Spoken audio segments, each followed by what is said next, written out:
తెలంగాణలో ఇంజనీరింగ్ సీట్లు అంగట్లో సరుకైపోయాయి. ర్యాంకులతో పని లేకుండా పైసా వసూలంటున్నాయి. తమ పిల్లల్ని ఉన్నత చదువులతో అత్యున్నత శిఖరాలకు చేర్చాలన్న తల్లిదండ్రుల ఆశయాన్ని బలహీనతగా మార్చుకొని అందిన కాడికి పిండేసుకుంటున్నాయి. జలగల్లా పీడిస్తూ తల్లిదండ్రులను పీల్చి పిప్పి చేస్తున్నాయి. అడిగేవాడు లేకపోవడంతో బరి తెగించి ఫీజులు వసూలు చేస్తున్నాయి. సీట్లు అమ్మేసుకొని అందిన కాడికి దోచుకుంటున్న ఇంజనీరింగ్ కాలేజీల విద్యా వ్యాపారం సాక్షి సీక్రెట్ కెమెరాకు చిక్కింది. అక్రమంగా చేస్తున్న అడ్డగోలు దోపిడీపై సాక్షి స్పెషల్ ఫోకస్ ఇప్పుడు చూద్దాం.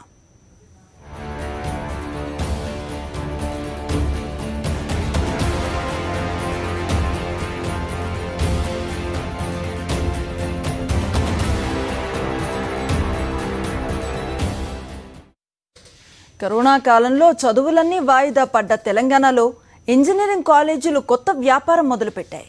అసలు ఎంసెట్ ఎగ్జామే కాకపోయినా ఇంజనీరింగ్ అడ్మిషన్ల ప్రక్రియ పూర్తి చేస్తున్నాయి. నిబంధనలకు పూర్తి విరుద్ధంగా ఈ సీట్ల అమ్మకం సాగుతోంది. సాక్షి సీక్రెట్ కెమెరా సాక్షిగా ఇంజనీరింగ్ కాలేజీల దోపిడీ బట్టబయలైంది. తెలంగాణలో ఇంజనీరింగ్ కాలేజీల బరి తెగింపు, నిబంధనలకు విరుద్ధంగా అడ్మిషన్లు. తెలంగాణలో అసలు ఇంకా పూర్తి కాని ఎంసెట్. కొన్ని బడా కాలేజీల్లో ఇప్పటికే పూర్తయిన అడ్మిషన్ల ప్రక్రియ. డొనేషన్ల పేరుతో 10 నుంచి 12 లక్షలు వసూలు. డొనేషన్కు అదనంగా కాలేజీ ఫీజు. రకరకాల ఫీజులతో మరో 2 లక్షలు అదనం. తెలంగాణలో ఇప్పటి వరకు ఎంసెట్ పరీక్ష అనేది నిర్వహించలేదు. ఆ పరీక్షకు సంబంధించినటువంటి డేట్లని రాష్ట్ర ప్రభుత్వం విడుదల చేశాయి. అయితే ఎంసెట్ పరీక్ష నిర్వహించలేదు, రిజల్ట్స్ కూడా రాలేదు. కానీ బడా ఇంజనీరింగ్ కాలేజ్ యాజమాన్యాలు మాత్రం ఇప్పటికే అడ్మిషన్ల ప్రక్రియ పూర్తి చేసినటువంటి వైనం సాక్షి సీక్రెట్ కెమెరా సాక్షిగా బట్టబయలైంది. డొనేషన్ల పేరుతోటి లక్షలాదిగా విద్యార్థుల తల్లిదండ్రులతో ఫీజులు వసూలు చేస్తున్నటువంటి కాలేజ్ యాజమాన్యాలు సీట్లు అయిపోయినాయని చెప్పేసి ఫీజులు పెంచుతున్నటువంటి వైనం కూడా సాక్షి సీక్రెట్ కెమెరా సాక్షిగా బట్టబయలైనటువంటి పరిస్థితి ఉంది. ఒక్కసారి వాళ్ళు ఏ విధంగా అక్రమ పద్ధతులు అడ్మిషన్లు ఫిల్ చేస్తున్నారు, విద్యార్థుల తల్లిదండ్రుల నుంచి డొనేషన్ల పేరుతోటి ఎంతెంత ఫీజులు వసూలు చేస్తున్నారు అనేది సాక్షి ప్రజల ముందుకు తీసుకురాబోతుంది. తెలంగాణలో ఇంజనీరింగ్ కాలేజీలు బరితెగిస్తున్నాయి. అక్రమ పద్ధతిలో ఫీజులు అందిన కాడికి దోచుకుంటున్నాయి. ఆ దోపిడీ వేలల్లో కాదు, లక్షల్లో. అవును, మీరు వింటున్నది నిజం.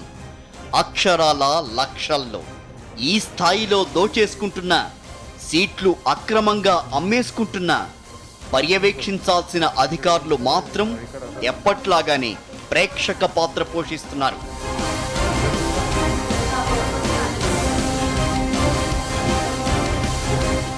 తెలంగాణ రాష్ట్రంలో కరోనా కారణంగా ఎప్పుడో ఎండాకాలంలో జరగాల్సిన ఎంసెట్ పరీక్షలు వాయిదా పడ్డాయి. విద్యార్థులు నష్టపోవద్దన్న ఉద్దేశంలో రాష్ట్ర ప్రభుత్వం సెప్టెంబర్ 2వ వారంలో పరీక్షలు జరిపేందుకు సిద్ధపడింది. డేట్లు కూడా ఇప్పటికే విడుదల చేసింది. ఆ ఎంసెట్ పరీక్షల్లో రాస్తే వచ్చే ర్యాంకుల ఆధారంగా ఇంజనీరింగ్ కాలేజీలో అడ్మిషన్ల ప్రక్రియ ప్రారంభమవుతుంది. కానీ అలాంటి నిబంధనలేవి కూడా రాష్ట్రంలో ఉన్న ఇంజనీరింగ్ కాలేజీలు పాటించడం లేదు. ఇప్పటికే అడ్మిషన్ల ప్రక్రియ ప్రారంభించి కొన్ని కాలేజీలైతే పూర్తి చేశాయి కూడా.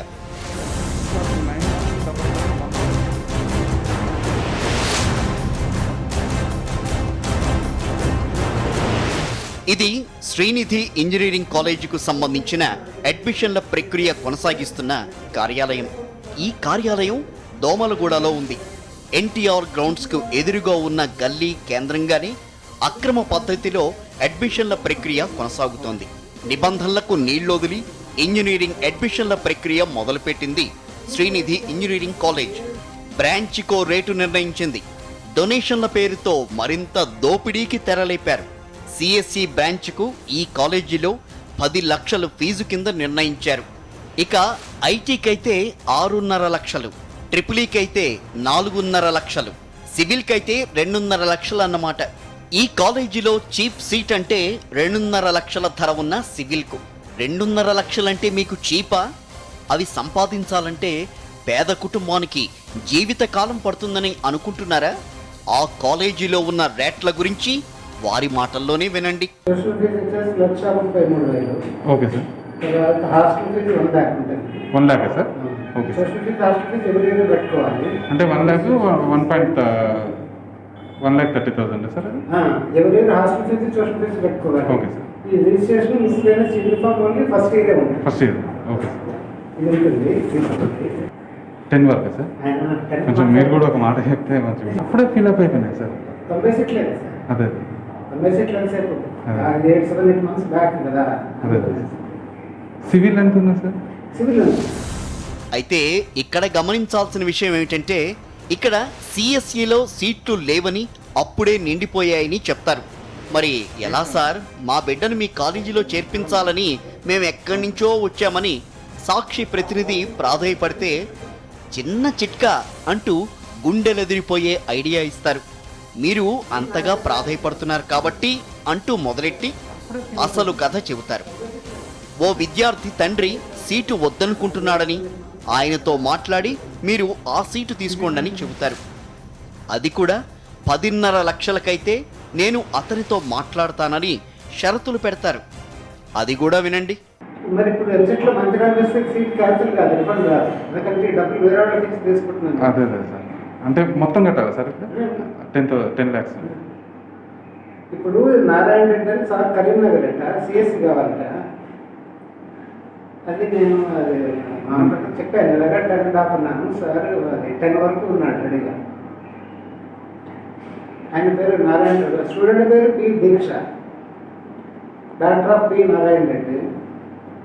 సెల్ నెంబర్ వచ్చేసి 966-326-298. సార్ ఇక్కడ నా ఎదురుగా ఉన్నాడు, పేరెంట్ మీరు ఒకసారి మాట్లాడండి. నేను ఫోన్ చేస్తాను సార్. సార్ నమస్కారం సార్. సార్ అది సార్ చెప్పారు సార్ ఇప్పుడే కొంచెం క్యాన్సిలేషన్ చేసుకుంటే నేను మాట్లాడతాను అని చెప్పి మీకు ఫోన్ చేశాను సార్. నేను మీ నెంబర్ తీసుకున్నాను సార్. ఒకసారి సాయంత్రం ఈవినింగ్ ఫోన్ చేయండి సార్. మీరు ఫ్రీ ఏ టైంలో ఫ్రీ ఉంటారంటే ఒకసారి నేను మా ఫాదర్. ఓకే సార్, నేను మీ నెంబర్ సార్ దగ్గర తీసుకున్నాను సార్. Okay sir. మరి మా బాబాయ్ కూతురు ఉన్నారు, తాను ఐటీ సివిల్ ఏదో ఒక బ్రాంచ్లో చేర్పిస్తానని కొంత డొనేషన్ తగ్గించవచ్చు కదా అని సాక్షి ప్రతినిధి ప్రాధేయపడగా పాపం ఉదార గుణంతో ఆయన ఎలా స్పందిస్తున్నాడో చూడండి. ఈ చీరకైతే డిస్కౌంట్ లేదండి, ఆ చీర తీసుకోండి, దానికైతే డిస్కౌంట్ ఇస్తానంటూ షాపింగ్ మాల్లో చెప్పినట్టుగా అలా తలూపుతూ ఆ గ్రూపుల్లో అయితే ఓ 50,000 వరకు తగ్గిస్తానని ఎలా బిందాస్గా భరోసా ఇచ్చాడు. ఇలా పేరెంట్స్ని జలగల్లాగా ఒక్కో కాలేజీ ఒక్కో రేంజ్లో పీల్చేస్తున్నాయి. ఇప్పుడు సివిల్ ఎలక్ట్రానిక్స్ అందరూ చెప్పండి, మా దగ్గర ఇస్తాను. 3 వరకు ఇచ్చేస్తాను. 3 వరకు. యాక్చువల్గా 5 lakh ఉంది, 3 ఇచ్చేస్తా సార్. Okay sir. అంటే ఎలక్ట్రానిక్స్ ఐటీ సార్? ఐటీ కూడా 6 వరకు ఇస్తున్నాయి. 6 వరకు సార్. చూడండి సార్. సిఎస్ఐటీలో నా దగ్గర రిసీప్ట్ లేవు. సిఎస్ఐటీ అయితే ఏం తగ్గదు. వేరే కోర్సులు కావాలని చెప్పండి, తక్కువ చేసేస్తా. సివిల్ 5 ఉంది కదా, 3 lakh ఇచ్చేస్తా. Okay sir. ఈసీ కావాలా 5 lakh ఉంది, 4 వరకు ఇచ్చేస్తా. Okay sir. Triple mechanical 2 lakh ఇచ్చేస్తా. ఈసీఎం అని ఒకటి ఉంది మా దగ్గర. Okay sir. ఈసీఎం అంటే electronics and computer engineering. Okay sir. అదైతే 3 lakh ఉంది. Okay sir. సిఎస్ఐటీ తప్పించి మీకు వేరే ఏ కోర్సు కావాల్సింది చెప్పండి, ఇప్పుడే నేను చేసేస్తాను. Okay sir. ఒక్క శ్రీనిధి కాలేజ్తోనే ఈ దోపిడీ ఆగిపోలేదు. సిటీలో ఆ చివరి నుంచి ఈ చివరి వరకు ఉన్న కాలేజీలన్నీ ఫీజుల దందాకు తెరలేపాయి. పోటీ పడి వసూళ్లు మొదలుపెట్టాయి. అందిన చోట అందినంత అన్న చందాన కోర్స్కో రేటు ఫిక్స్ చేసి పేరెంట్స్ను పిండేస్తున్నాయి. ఇక శ్రీనిధి కాలేజీ సంగతి అలా ఉంటే ఇబ్రహీంపట్నం వాస్తునగర్ కేంద్రంగా నడిచే సివిఆర్ కాలేజీ గురించి కూడా చూడండి. ఇక్కడ అన్ని కాలేజీల కంటే సిఎస్సి బ్రాంచ్కు ఫీజు 12 లక్షలన్నమాట. అమ్మో 12 లక్షలా అని గుండెలు బాదుకోకండి, మీరు విన్నది నిజమే. అక్షరాల 12 లక్షలు. ఇవి ఉంటేనే కాలేజీకి సంబంధించిన కార్యాలయంలో అడుగు పెట్టమంటారు. సాక్షి ప్రతినిధి కాలేజీ సిబ్బందికి అనుమానం రావద్దనే ఉద్దేశంతో కొంచెం చింపిరి జుట్టేసుకుని కార్యాలయానికి వెళ్ళి సీటు గురించి అడిగేసరికి 12 లక్షలు ఫీజు కట్టే మొహమేనా అనుకున్నారో ఏమో కానీ కనీసం కూర్చోమని కూడా అనకుండా నిలబెట్టే ఎంత దర్జాగా ఫీజు గురించి చెప్తున్నారో వినండి. మేడం సిఎస్సి అడ్మిషన్ కోసం మార్క్స్ ఎన్ని ఉన్నాయండి? 879 మేడం. సిఎస్సీనే కావాలా, ఇంకా వేరే ఏదైనా? అంటే సిఎస్సి అంటున్నారు మేడం. సిఎస్సీలోనే వేరే data science, cyber security okay madam. Artificial intelligence అనేది కొత్తగా వచ్చిందండి. ఆర్టిఫిషియల్ ఇంటెలిజెన్స్ ఆర్టిఫిషియల్ ఇంటెలిజెన్స్ లేదు సార్. లేదండి. మామూలుగా ఫీజు సిఎస్సి అయితే 12 ఉంది సార్. వెళ్ళండి. రేపు జైన్గా వచ్చింది. రేపు జైన్గా వచ్చింది. రండి 12 ఓకే అయితే రండి. కొంచెం కన్ఫ్యూజన్ కొద్దిగా కొద్దిగా ఏమన్నా అంటే సీట్లు అయిపోతున్నాయి సార్. అదే మేడం కొద్దిగా కొద్దిగా అయిపోతున్నాయి సీట్లు. 10 వరకు సివిల్ ఎలక్ట్రానిక్స్ సివిలా ఫీజు ఎంత? Donation 3 lakhs. IT IT 7. ఇదే కొంచెం కన్ఫ్యూజన్. 12 లక్షలుంటే డొనేషన్ కట్టి కాలేజీలో చేరాలని బరాబరుగా చెప్పారు. అయితే రేపు విద్యార్థినిని తీసుకొచ్చి అడ్మిషన్ తీసుకుంటామని సాక్షి ప్రతినిధి కాలేజీ వారికి చెప్పి అక్కడి నుంచి బయటకొచ్చారు. ఇక్కడున్న పేరెంట్ సాక్షి ప్రతినిధిని నిజంగా అడ్మిషన్ కోసం వచ్చారనుకుని పాపం తనలాగే ఇబ్బంది పడుతున్నారు అనుకున్నారో ఏమో గానీ అక్కడ కాలేజీలో చేర్పించి ఫీజు తక్కువ చేస్తానంటూ తిరిగే ఓ ఉద్యోగి నెంబర్ ఇచ్చారు. ఆ ఉద్యోగి మాటలు వినండి ఒకసారి. సివిఆర్లో అయితే 12 దగ్గర సార్ ఇక 12 అంటే నేను మాట్లాడతా సార్. నేను ఇంత వస్తుందని తెలిస్తే మాకు కొద్దిగా తగ్గేదని 100% తగ్గుతుంది సార్. అది ఎంత 2 lakhs అయితే మరి ఎంతలో తగ్గుతుంది అంటే నేను ఒకసారి పోయి మాట్లాడాలన్నమాట. ఏ రోజు రేట్లు అట్లే ఉన్నాయి, సెన్సెస్ లా పెరుగుతున్నాయి అనమాట రేట్లు. అవి పేరెంట్స్ వచ్చేదాన్ని బట్టి రేట్లు పెంచేసుకుంటున్నారు కాలేజ్ వాళ్ళు. అదే సరిగ్గా డిమాండ్ బట్టి క్యాష్ చేసుకుంటారు. అదే వచ్చింది దాని గురించి అనమాట. అదే సార్. ఇప్పుడు నేను ఒక రేట్ చెప్తే ఆడి బాగున్న రేట్ వర్కౌట్ కాలేదనుకో, మళ్ళీ మీరు ఇబ్బంది పడాలి, నేను ఇబ్బంది పడాలి. వాస్తవం సార్ వాస్తవం. సీట్లు అయిపోయినాయి అది ఇదని అన్నట్టు క్యాన్సలేషన్ సీట్ ఇస్తా ఏం చెప్తారు. అవును సార్ అదే చెప్పారు సార్ ఎగ్జాక్ట్లీ. అంటే కొంచెం 8 వరకు రాగలుగుతారా సార్? అది కష్టం. అది కాలేజ్ 8 అనే ప్రైస్ రాదు సార్. తగ్గితే కొంచెం తగ్గచ్చు కానీ 8 అనేది కష్టం కదా. అంతేనా సార్? అసలు 8 అనే ప్రైస్ స్టార్టింగ్ ఉంది మీరు అన్నట్టు జనవరిలో. జనవరి సార్? జనవరి నుంచి స్టార్ట్ అయినా సార్ ఇది? డిసెంబర్ నుంచి స్టార్ట్ అవుతుంటాయి. మాకు తెలియదు సార్. మేము అనుకున్నాం కదా ఎంసెట్ పెడితే ర్యాంకులు వచ్చిన తర్వాత ప్రాసెస్ స్టార్ట్ అవుతుందేమో అనుకున్నాం. మేనేజ్మెంట్ కాబట్టి ముందు నుంచి స్టార్ట్ అయిపోతుంది అనమాట. ఇప్పుడు సివిల్ ఇవి ట్రిపుల్ ఐటీ ఇవి ఎట్లున్నాయి సార్ అవి సివిఆర్ లో? ఐటీ అయితేనేమో 7 లక్షలు ఉంది సార్. సివిల్ మెకానికల్ ఇవి అయితేనేమో 3 లోపే ఉంటాయి. కాకపోతే ఒక మాట ఇంతవరకు తగ్గిస్తుంటే నేను కూడా సంతోషంగా చెప్పి 10-12 మధ్యలో అవుతుంది సార్. మరి 8-9 మధ్యలో కాదు. ఇక ఇదేమో శంషాబాద్ లో ఉన్న వర్ధమాన్ కాలేజ్. ఇక్కడ అడ్మినిస్ట్రేటివ్ బ్రాంచ్కి చేరుకోవాలంటే దగ్గరగా ఓ 1/2 కిలోమీటర్ నడవాలన్నమాట. సాక్షి ప్రతినిధి ఆయాస పడుతూనే అక్కడికి చేరుకున్నాడు. తీరా అక్కడికి చేరుకోగానే వారు చేస్తున్న అక్రమ వ్యాపారం ఎవరన్నా ఎక్కడ బయట పెడతారో అనే భయంతో ఇక్కడ ఫోన్లను లోపలికి తీసుకెళ్లనివ్వలేదు. ఇక్కడ కూడా డొనేషన్ కింద సిఎస్సి బ్రాంచ్కు 10 లక్షలు చెల్లించాలి. ఏమన్నా తక్కువ చేయొచ్చు కదా అంటే మీరు కాలేజీకి వచ్చి ఫీజు కట్టే క్రమంలో చూద్దాంలే అంటారు. మరి ఫీజు విషయం మా ఇంట్లో వాళ్ళకు ఒకసారి చెప్తారా? ఎట్టి పరిస్థితుల్లో ఫోన్లో ఫీజు విషయాలను మాట్లాడే ప్రసక్తే లేదంటారు. సరే ట్రాన్స్పోర్ట్ ఫీజు ఏమైనా ఉంటుందా సార్? ఎక్కడి నుంచి? మేము ఉండేది వచ్చేసి మన శంషాబాద్ సార్. శంషాబాద్ అయితే 20,000 ఇయర్లీ. మళ్ళీ ఏం పెంచాలి సార్? ఇప్పుడు 2 lakhs అయితే సార్ మొత్తం. Bus fee 20,000. అడ్మిషన్ ఫీ అని ఉంటుంది. అది ఫస్ట్ ఇయర్ 8,500, సెకండ్ ఇయర్ నుంచి 6,000. College fee 1,25,000 every year. 1,25,000. Okay sir. ఇప్పుడు మాత్రం 10 lakhs సీట్స్. అంటే మళ్ళీ extra second year third year ఇట్లా అవేముండవు. ఇంకా ఫీజు ఏమైనా చూడండి సార్. చూద్దాం మీరు వచ్చినప్పుడు అమౌంట్ అయితే తీసుకుందండి. మేము ఫైనల్ ఎంత వస్తుందో చెప్తాం. మీరు ఓకే అనుకుంటే పే చేయండి. Okay sir. ఓకే అనుకుంటే మీరు టోకెన్ అడ్వాన్స్ అది కట్టేసి రిమైనింగ్ ఒక 1 week 10 days లో మిగతా పే చేయండి. మాకు ఇక్కడ ఏమన్నారంటే ఒక పొలిటికల్ లీడర్ కొద్దిగా కన్సిడర్ చేపిస్తాను సార్ సార్తో మాట్లాడి. అందుకంటే మస్తు వస్తుండే లెటర్స్ వస్తున్నా ఇట్లా పెట్టేస్తాం అంతే సైడ్కి. కన్ఫర్మేషన్ అయితే ఇవ్వం. కొద్దిగా ఎంత తగ్గుతుందో చెప్తే మా అన్న వాళ్ళకి క్లియర్గా చెప్పడానికి సార్. అట్లా 50,000 అది మండే ట్యూస్డే వరకు అయితే. కొంత అమౌంట్ ఏమన్నా గూగుల్ పే అట్లా చేయొచ్చు సార్ సీట్ కోసం? Google Pay only cash. Okay sir, thank you sir. మీ పేరు సార్? సార్ ఫీజు విషయం కాకుండా ఏదైనా డౌట్ ఉంటే మీకు ఫోన్ చేస్తాను. Thank you sir. అది దాంట్లో చేంజ్ ఒకవేళ మాకు ఎంసెట్ కౌన్సిలింగ్ సీట్ వస్తే మళ్ళీ ఇది క్యాన్సిల్ చేస్తాం. సేమ్ కాలేజ్ వస్తే మీకు ఇచ్చేస్తాం.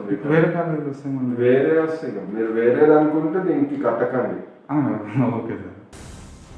ఇక బడా బడా ఇంజనీరింగ్ కాలేజీల పరిస్థితి ఇలా ఉంటే ఏదో కాలేజీలో సీట్లు నిండితే చాలులే అనుకునే కాలేజీలు కూడా తామేం తక్కువ తినలేదు అన్నట్టుగా వ్యవహరిస్తున్నాయి. ఇది ఖట్కేసర్ కేంద్రంగా నడుస్తున్న ఏస్ కాలేజ్. ఇక్కడ కూడా అన్ని కాలేజీల్లో చేసినట్లుగానే ఎంసెట్కు ముందుగానే అడ్మిషన్ల ప్రక్రియ ప్రారంభించేశారు. కాకపోతే ఇక్కడ ఇప్పటి వరకు మనం చూసిన కాలేజీలాగా డొనేషన్ మాత్రం 10 లక్షల మార్కు దాటలేదు. కానీ మంచి గిరాకీ ఉన్న బ్రాంచ్కి మాత్రం డొనేషన్ అంటే సాక్షి ప్రతినిధిని చూసి అనుమానం వచ్చిందో ఏమో కానీ మొదట బిత్తర చూపులు చూసి ఆ తర్వాత ఫీజు వివరాలు చెప్పాలా వద్దా అన్నట్టుగా చిన్నగా ఎలా చెప్తున్నారో వినండి. అంటే మెరిట్ మీద ఇస్తున్నాం సార్, చూస్తున్నాం.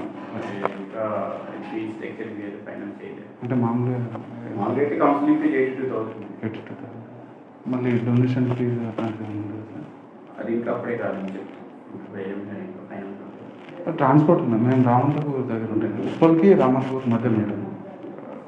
అది ఫీజు ఎంత ఉంటుంది సార్? అక్కడ నుంచి రామంతపూర్కి 18,000. 18,000. ఓకే. హాస్టల్ ఉంది సార్? ఫుడ్ మంచిగా ఉంటుంది ఫస్ట్ కదా. మా ఇంటర్వ్యూ కూడా హాస్టల్లో ఉన్నారు. ఫుడ్ మంచిగా ఉంటే హాస్టల్లో ఉంటుంది సార్. లేదంటే డొనేషన్ ఎంత 2 lakhs ఉంటుంది. అది అలా కాదు, ఇంకా గైడ్లైన్స్ రాలేదు, మేనేజ్మెంట్ కూడా గైడ్లైన్స్ ఏం రాలేదు. దాని గురించి వెయిట్ చేస్తున్నాం. ఓకే. అంటే లాస్ట్ ఇయర్ సిఎస్సి కాకుండా వేరే బ్రాంచ్ ఇచ్చేస్తాం. Civil EC normal counselling fee ఇచ్చేస్తాం. కౌన్సిలింగ్ ఎంత ఉంటుంది సార్? 82,000 plus admission fee. అది okay. Admission fee 5,500 Jain fee. Okay. Plus మాది normal counselling 82,000. Okay sir. 5,500. Okay. అయితే ఇప్పటి వరకు చెప్పిన లక్షలకు లక్షలు కేవలం డొనేషన్లు మాత్రమేనండోయ్. అసలు విషయం ఇంకా ఉంది. ఇక్కడ కాలేజీల ఫీజు ఒక్కో కాలేజీలో ఒక్కో రకంగా ఉంటాయన్నమాట. దానికి అదనంగా అడ్మిషన్ ఫీజు కింద 10 నుంచి 20,000 వరకు, ట్రాన్స్పోర్ట్ కింద దూరాన్ని బట్టి 14,000 నుంచి 30,000 వరకు, హాస్టల్లో ఉండాలి అంటే కాలేజీని బట్టి 1,00,000 నుంచి 2 లక్షలు. ఇక డెవలప్మెంట్ ఫీజు, ల్యాబ్ ఫీజు కూడా అదనంగా కొన్ని వేల రూపాయలు సమర్పించుకోవాల్సిందే. ఇక స్కూల్ పిల్లలకు ఉన్నట్లుగా యూనిఫామ్ ఫీజు కూడా కొన్ని కాలేజీల్లో ఉండడం స్పెషల్ అండోయ్. కరోనా కష్టకాలంలో తల్లిదండ్రులకు డబ్బులు ఎక్కడి నుంచి వస్తున్నాయో తెలియదు కానీ వాళ్ళ అమాయకత్వాన్ని, అవసరాన్ని మాత్రం కాలేజీ యాజమాన్యాలు ఫుల్గా క్యాష్ చేసుకుంటున్నాయి. ఇక ఈ కరోనా కాలంలో కూడా ఇంజనీరింగ్ కాలేజీలు తమ విద్యా వ్యాపారీకరణను అడ్డు అదుపు లేకుండా సాగిస్తున్నా అందులో పనిచేస్తున్న స్టాఫ్కు మాత్రం జీతాలు ఇవ్వాలంటే ఎక్కడా లేని ఏడుపోస్తోంది. ఇప్పటికే కొందరు స్టాఫ్ను ఇళ్లకు పంపించిన యాజమాన్యాలు మరికొందరు స్టాఫ్ను మాత్రం పీఆర్ఓలుగా మార్చేశాయి. కనీసం ఒక్కో పీఆర్ఓ 5 అడ్మిషన్స్ చేయాల్సి ఉంటుందని, లేదంటే తమ ఉద్యోగాలకు గ్యారంటీ లేదంటున్న లెక్చరర్లతో మా correspondent Ashok face to face. తెలంగాణలో ఉన్నటువంటి పలు ఇంజనీరింగ్ కాలేజీలు ఇప్పటికే నిబంధనలకు పాతరేస్తూ అడ్మిషన్ల ప్రక్రియ కొనసాగిస్తున్నాయి. ఎంసెట్ అనేది రాష్ట్ర ప్రభుత్వం నిర్వహించక ముందే అడ్మిషన్ల ప్రక్రియ కొనసాగిస్తున్నది. అడ్మిషన్లు చేస్తేనే జీతాలు ఇస్తామని చెప్పేసి హుకుం కూడా జారీ చేసినటువంటి పరిస్థితి ఉంది. మరోవైపు 3-4 నెలల నుంచి కూడా జీతాలు ఇవ్వకపోవడంతో అందులో పనిచేస్తున్నటువంటి లెక్చరర్స్ ఇప్పటికే తీవ్ర ఇబ్బందుల పాలై అస్తవ్యస్తంగా ఉన్నటువంటి వారి పరిస్థితి ఇప్పుడు రోడ్డు పాలయ్యే పరిస్థితి ఏర్పడింది. ఒకసారి వారితో మాట్లాడదాం. మార్చ్ 14 నుండి కోవిడ్ స్టార్ట్ అయ్యి కాలేజీలన్నీ క్లోజ్ అయిపోయాయి. క్లోజ్ అయిన తర్వాత మార్చి, ఏప్రిల్ నెలలో జీతాలో కొంత భాగము ఒక 50% వరకు మాత్రమే జీతాలు ఇచ్చిండ్రు. ఈ విషయంలో మేము చాలాసార్లు 5 సార్లు నుండి 6 సార్ల వరకు గవర్నర్ గారికి, సీఎం గారికి, యూనివర్సిటీ అధికారులకు, డిటిఈ గారికి అందరికీ మేము కంప్లైంట్ ఇవ్వడం జరిగింది. కంప్లైంట్ ఇస్తే జూన్ 4వ తారీఖు రోజు డిటిఈ వాళ్ళు, కమిషనర్ గారు ఒక నోటీసులు ఇచ్చాడు. నోటీస్ ఇచ్చేసి మా పని అయిపోయిందని చేతులు దులిపేసుకున్నాడు. ఇంతవరకు మాకు ఎక్కడ కూడా న్యాయం జరిగింది లేదు. ఈ న్యాయం జరగకపోగా మేము వీసీ గారిని కన్సల్ట్ చేస్తే మొన్న ఒక దినపత్రికకి ఇచ్చిన ఇంటర్వ్యూలో మేము కాలేజీ యాజమాన్యాల మీద ప్రెజర్ తీసుకురాలేము, వాళ్ళని జీతాలు ఇవ్వమని చెప్పలేము, దాంతోపాటు వాళ్ళ మీద మేము ఎలాంటి యాక్షన్ తీసుకోలేము అని మరి ఇంత దుర్మార్గంగా మాట్లాడడం మాత్రం ఇది కరెక్ట్ కాదు. ఏమన్నా టార్గెట్లు పెట్టారా? అడ్మిషన్లు తీసుకొస్తేనే జీతం ఇస్తామని చెప్పేసి ఏమన్నా కాలేజ్ యాజమాన్యాలు మీకు టార్గెట్ పెట్టారా? సార్, ఇది కొన్ని సంవత్సరాలుగా చాలా కాలేజీల్లో ఖచ్చితంగా ఒక ఎంప్లాయీ ఉంటే, ఒక ప్రొఫెసరో లేకపోతే ఒక అసిస్టెంట్ ప్రొఫెసర్ ఉంటే మీరు ఖచ్చితంగా 5 అడ్మిషన్లు 6 అడ్మిషన్లు తీసుకొస్తేనే తీసుకురావాలి. ఓన్లీ మీరు అడ్మిషన్లు తీసుకురాకపోతే మీరు మాకు అవసరం లేదని తొలగించిన కూడా చాలా ఉన్నాయి. ఇప్పుడు అంతకుముందు చేశాం సార్ మేము. ఇప్పుడు ఈ కోవిడ్ సిచ్యువేషన్లో ఇంటింటికి తిరిగి ఫోన్లు చేసి పిల్లలను కలిసి వీళ్ళు జూనియర్ కాలేజ్ వాళ్ళతోటి అడ్రస్లు తెచ్చుకొని ఇంటికి వెళ్ళి కలిసి రమ్మంటున్నారు సార్. మేము అక్కడ ఇంటికి వెళ్తే పేరెంట్స్ ఇంట్లో కూడా రానిస్తలేరు. వీళ్ళు ఏమడుగుతున్నారు, మీరు ఎవరి దగ్గరికి పోవట్లేదు కాబట్టి మీకు మేము శాలరీస్ ఇవ్వమంటున్నారు. ఆన్లైన్లో క్లాసులు చెప్పినా శాలరీస్ ఇవ్వరంట. ఓన్లీ పిల్లల దగ్గరికి వెళ్ళి అడ్మిషన్లు ఇస్తేనే శాలరీస్ ఇస్తామన్నారు. రోజుకు 200-300 నెంబర్లు ఇచ్చేసి ఎవరైతే విమెన్ ఫ్యాకల్టీ ఉన్నారో వాళ్ళకి ఇచ్చేసి మీరు ఖచ్చితంగా చేయాలి, దాని స్టేటస్ తీసుకురావాలని చెప్తారు. మార్చి నుంచి వచ్చేసి ఆల్మోస్ట్ 99% ఆఫ్ కాలేజీల్లో వచ్చేసి 50% శాలరీలు, 70% శాలరీ అట్లా ఒక్కొక్క కాలేజీ ఒక్కొక్క విధంగా ఇస్తున్నాయి. దానికి వాళ్ళు చెప్తున్న రీజన్ ఏంటంటే మాకు ఫీజు రీయింబర్స్మెంట్ డబ్బులు రాలేదు అనేసి. ఏమండి, ఫీజు రీయింబర్స్మెంట్ డబ్బులు ప్రాబ్లం అనేది ఈ సంవత్సరం ఒక్కటే కొత్తది కాదు. మన తెలంగాణ గవర్నమెంట్ పాలసీ ప్రకారం ఏం చేస్తున్నారు, ఈ అకాడమిక్ ఇయర్ ఫీజు రీయింబర్స్మెంట్ బదులు అరియర్స్ నెక్స్ట్ ఇయర్ ఇస్తున్నారు, నెక్స్ట్ ఇయర్ వచ్చేసి నెక్స్ట్ ఇయర్ ఇస్తున్నారు. కాబట్టి ఫీజు రీయింబర్స్మెంట్ డబ్బులు రాలేదు కాబట్టి జీతాలు ఇవ్వలేము అనేది అది కరెక్ట్ కాదు. అది వాళ్ళు జస్ట్ ఒక సాకు మాత్రమే చూపిస్తున్నారు.